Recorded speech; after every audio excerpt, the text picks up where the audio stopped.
Всем огромный привет! Вы на канале Вечное Лето. Всем привет! Мы с Сашей сейчас отдыхаем в Турции, Да. в Анталии. Да, ура! И сегодня мы вам покажем, какое в Турции море. Мы идем на пляж. У нас есть время, а точнее 3,5 часа перед встречей с отельным гидом. Нам вчера прям в автобусе сказали: только попробуйте не прийти на встречу с отельным гидом, все будет плохо. Поэтому мы пойдем, посмотрим, что там будут говорить, потом все расскажем вам. Что я жду вообще от моря в Турции? Я хочу очень, чтобы оно было чистое, голубое и красивое. Я просто смотрю на море, и уже мне хорошо. Я фотографируюсь рядом, мне уже все нравится. Мне даже не обязательно купаться, потому что, как вы знаете, у меня в Таиланде аллергия на соль морскую. Причем на Черном море у меня ее нет. В Таиланде есть, посмотрим, будет ли здесь. Я очень надеюсь, что оно будет теплое, потому что вчера в автобусе нам гид сказала, что все купаются, что оно уже прогрелось, 22 градуса, вообще ништяк. Посмотрим, проверим и все расскажем вам, всю правду. От отеля нам идти буквально 10 минут, мне кажется, даже меньше. Привет, Таиланд! На байках здесь тоже гоняют.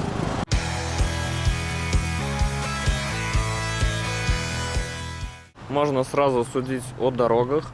Как видите, они ровные, чистые, везде убрано, нигде нет никакой грязи. И это, кстати, очень приятно. А вот бардак! Но здесь идет ремонт. Мне кажется, здесь мы можем пройти к морю.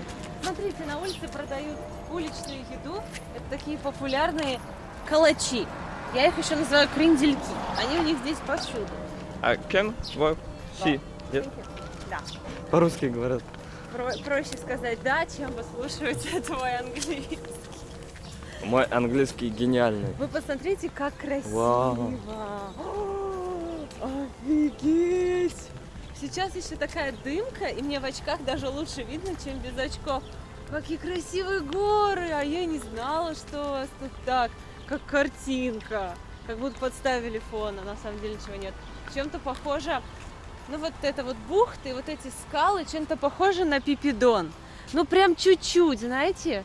Скалы другие, но расположение пляжа, его длина, вот эти скалы, горы уходящие, похоже, мне кажется. Все утопает в зелени, море такое красивое, посмотрите, лазурное. Нет сейчас волн, ветер есть, но он такой, знаете, прям минимальный. Не холодно, не жарко, даже больше свежо, чем жарко. Но еще рано, еще 10:30. Говорят, что с 12 до 4 будет прям сильное солнце, поэтому в это время лучше, конечно, не загорать или загорать там по 15-20 минут, нанося на кожу солнцезащитный крем.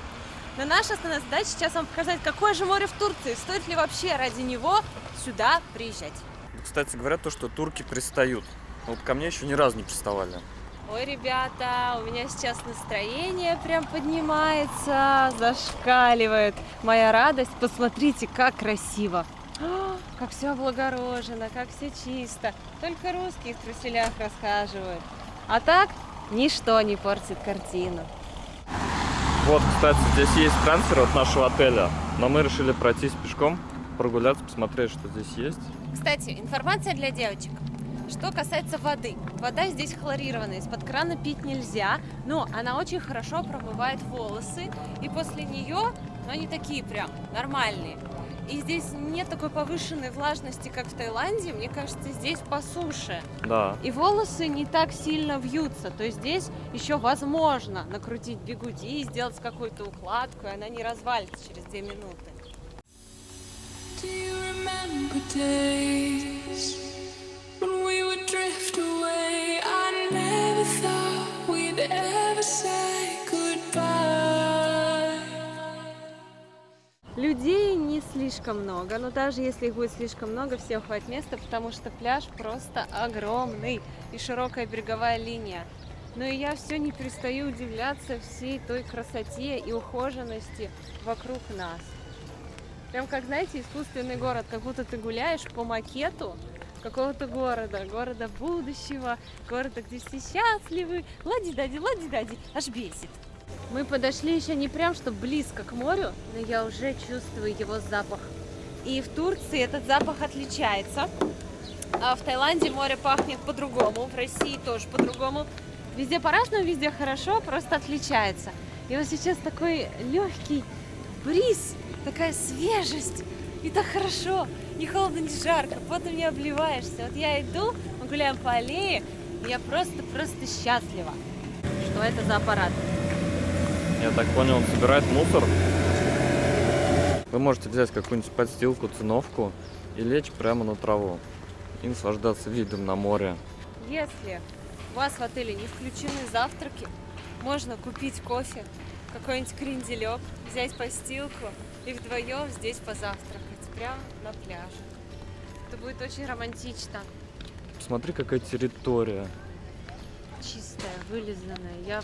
Я уже сбился со счету, сколько здесь сотрудников. Все что-то одни гребут, другие мусор выкидывают, третьи сдувают листву. Ну прям заморочились конкретно. Как и во многих странах, здесь в Турции также есть тренажеры на открытом воздухе. Можно что-нибудь поделать прямо на пляже. Они, кстати, здесь такие хорошенькие, современные. Вперед, кардио! Девочки, работаем. Пляжный сезон уже близко. Раз, два. Нет майонезу. Это, кстати, странный аппарат какой-то. Тебе надо влево-вправо посильнее раскачиваться. Вот. Мне кажется, ничего от этого тренажера не будет с телом. Только аппендицит вылезет. Хорошо. Почувствуй энергию земли. Мы разулись и гуляем босиком по траве. И это кайф. Очень приятно. Единственное, есть такое легкое опасение, что сейчас какой-нибудь скорпион или змея укусит за палец и привет. Они отгородили зону пляжа от зоны парка. И получилось то, что резкий переход от травы на гальку. Галька, кстати, такая же, как и на Черном море. Вот жалко, что не песок. Мне в Таиланде так нравятся пляжи, потому что там белый песок. А я, кстати, по гальке соскучился уже. Я люблю гальку, когда она вот такая мелкая. Если галька крупная, мне не очень нравится, по ней тяжело ходить. А по мелкой гальке как массажный эффект. Не знаю, мне больно. Хочется обуть шлепочки. Жалко их тут убивать.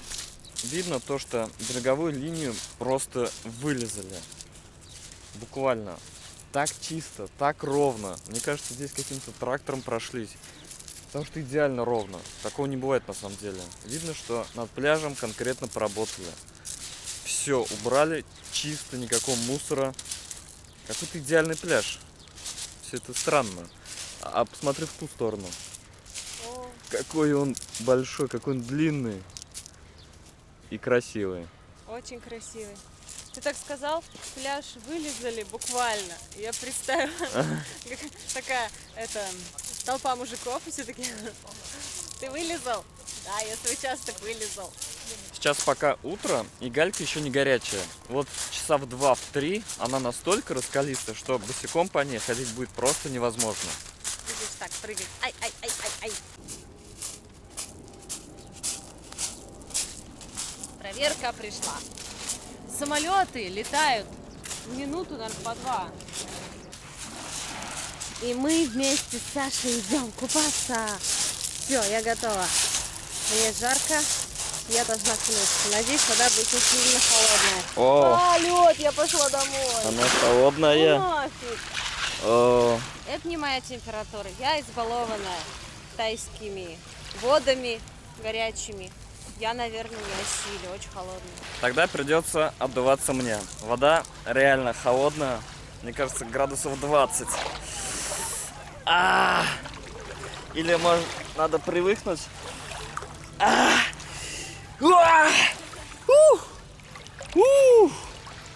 Хорошо. Как в холодном бассейне. Надо привыкнуть. Ну, в принципе, нет, все-таки холодно. Я не понимаю, если честно, что происходит. Как-то холодно, не холодно. И что-то вода около меня мутная почему-то становится. Вода прозрачная, но немного непрозрачная. Я не понимаю, что с ней. Она не кристально прозрачная. Ну, смотрите. Что это? Какая-то муть странная от меня. Может, стиральный порошок в моих шортах и немного воду мутит. Не знаю, но это не я. это не я.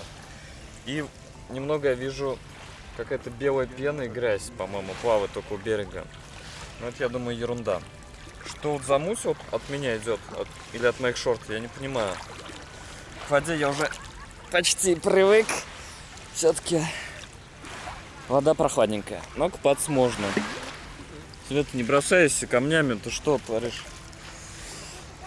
Кстати, мне кажется, вода снизу теплее, чем сверху. Вот, я понял, в чем прикол. Вода снизу теплая, а сверху холодная. Это странно. Свет, вода снизу теплая. Пойдем. Правда говорю. Так странно, вот на этой глубине по локоть вода теплее, чем сверху в 2 раза, наверное. Поэтому и вода мутнится, то что разница температур. Вот, я понял. Вот, смотрите, видите? Вот здесь вот прозрачная вода, а вот здесь она мутная. Из-за того, что мешается вода. Температура разная. Вот где я иду, она перемешивается и становится мутной. Светик не искупалась, боится. Пойдем. Пойдем.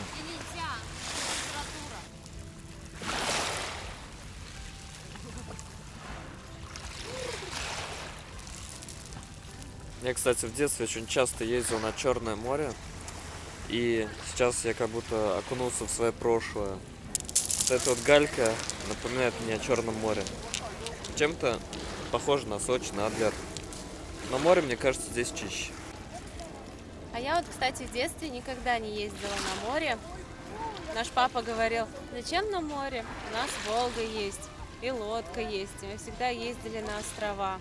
Просто у нас не было возможности, как у некоторых, ездить по морям.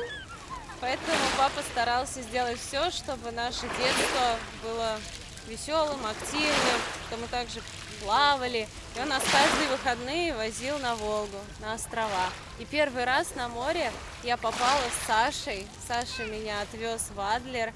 И я первый раз видела море, и я никогда не забуду то чувство. Когда мы отдыхаем на Волге, я вижу берега, я представляю ее размеры. И тут мы выходим на море, и был ветер, такие волны, и я вижу его силу, его величие, какое оно огромное. Я испугалась, и Саша бежит, прыгает в волны, в море лезет, я ему кричу, вылази, не ходи туда, потому что какие волны на Волге, да, большие, на море они аж закручивались, и он в них прыгал.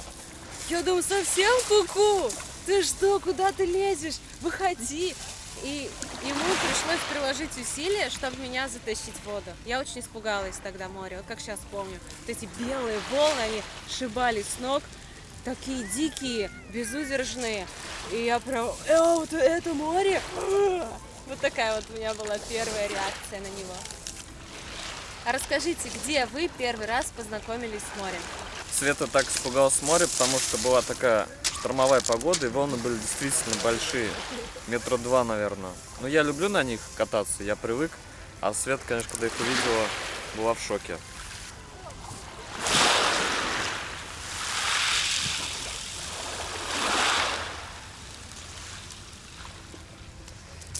Вот так нужно отдыхать по-настоящему. Кстати, большой плюс гальки, то что ты на ней можешь лежать и прогреваться. Ты реально прогреваешь все свои кости и суставы. Это так приятно, я вообще забыл про это чувство. И вот сейчас я лежу, я реально чувствую, как я прогреваюсь, как тепло. Ты можешь спину свою прогреть, суставы. Мне кажется, многие проблемы можно тем самым вылечить. Так что я пока не хочу уходить. Знаешь, мне кажется, сейчас все женщины, которых зовут Галя, напряглись, когда я лежу на гальке. Были такие анекдоты еще в советское время про гальку. Может, знаете какой-нибудь? Напишите. То, что вывез жену на отдых, что-то такое. А лежу на гальке. Да. И мы когда ездили на море, мы всегда искали камешки, в которых есть дырка. То есть вот камень, а внутри него должна быть дырочка. Его можно повесить на веревку. И если ты найдешь такой камень, то это считалось прям удача. Потому что они очень редкие. И мы когда их находили, мы их даже брали с собой домой. А если он весит 5 килограмм? Нет, ну вот обычные камешки, вот где-то такого размера. Угу. Видишь, дырочка есть, но она не сквозная. Вот надо найти камень, в котором есть сквозная дырка. Ну ты мне зря сказал, я теперь буду искать. Я не уйду, пока не найду свою удачу. Вообще здесь очень приятная атмосфера. В самой стране, у нас в отеле приятно, здесь на пляже. Прям так тихо, спокойно, гармонично. Мне раньше говорили, что когда человек ездит по системе «все включено», он там лежит, как морской котик на пляже, ничего не делает, это скучно.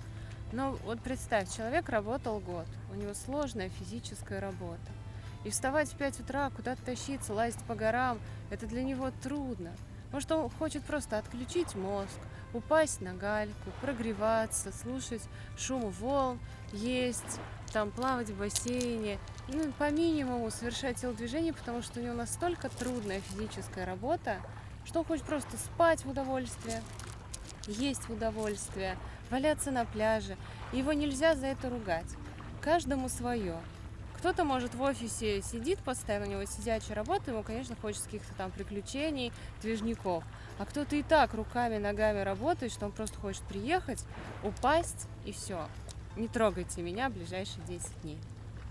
Я раньше думал, что пакетники — это когда тебя группы собирают, везде водят, как, знаете, китайцев с флажком.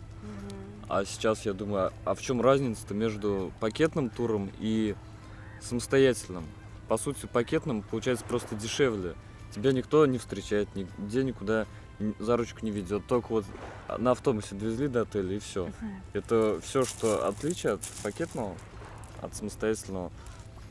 Непонятно в чем. И почему все говорят, пакетники, это так страшно.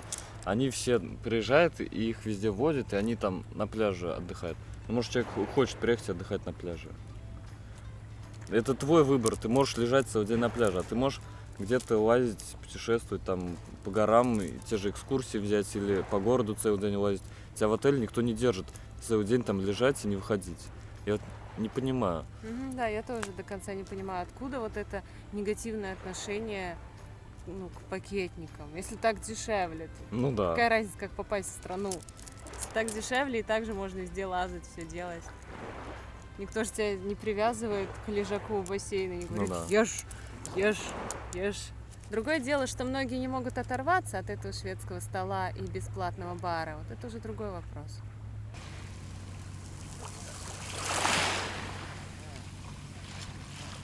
Все, Сашими впал в свое детство. Я ему говорю, все, уже долго тут лежим, пойдем к бассейну. Там вода теплая, я искупаюсь. Он такой, нет, я еще не наотдыхался здесь. Я детство вспоминаю, мне так хорошо. Ну ладно, сидим.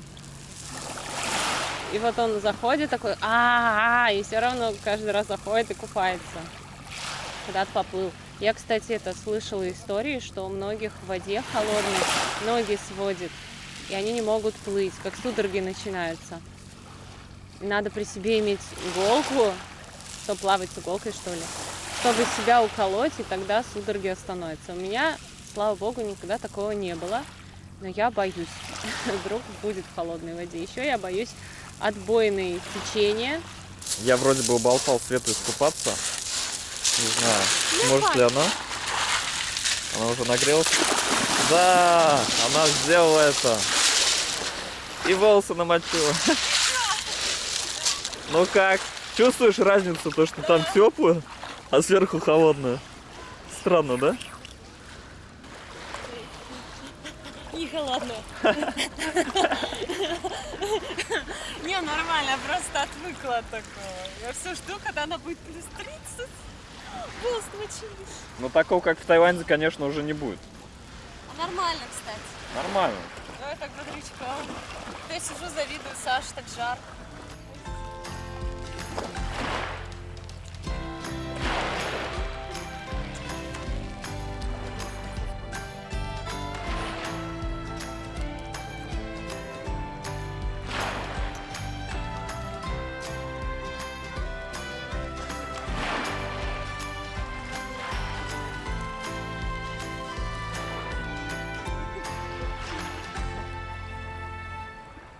В общем, наш отдых на море закончен. Что касается моей аллергии, я снова покрылась пятнами, и они чешутся. Мне надо срочно принять душ, ополоснуться пресной водой, и это сразу же прекратится. В общем, как всегда. Но мне очень понравилось море, мне понравился этот запах, мне понравился вот этот вот галечный пляж, который тебя прогревает. Знаете, как хорошо. И потом мы с Сашей накупались, просто легли, вот так вот друг друга камушками посыпали. И я сейчас чувствую такое расслабление, какого я не чувствовала даже от массажей часовых. Реально, у меня тело такое легкое, у меня голова такая легкая. Я вот, не знаю, я так отдохнула, это не передать словами. Я прям сейчас такая расслабленная, мне так хорошо. И мы с Сашей договорились стараться каждый день ходить вот так на море, отдыхать. Мы хотим это делать утром, ну, чтобы у нас потом целый день был свободен. Мы ездили, гуляли, снимали, потому что море это так полезно. Это соль, это йод, это минералы. И для волос прям понырять, чтобы кожа головы, все это у нас полечилось, подышать, вот так вот помолчать, посмотреть на море, подумать. Будем стараться. Мы вам показали, какой пляж в Турции. По-моему, он классный. Сейчас еще чуть-чуть, и вода станет такой теплой, что можно будет, мне кажется, купаться, ну и совсем не мерзнуть в ней. А у нас на этом все. Большое спасибо, что посмотрели это видео, были на канале Вечное Лето. Если выпуск вам понравился, если он был для вас полезным, то ставьте лайки, подписывайтесь на наш канал, заходите в нашу группу ВКонтакте, в наш Инстаграм. Увидимся в следующих выпусках. Вас очень сильно любим. До новых встреч. Пока. Пока.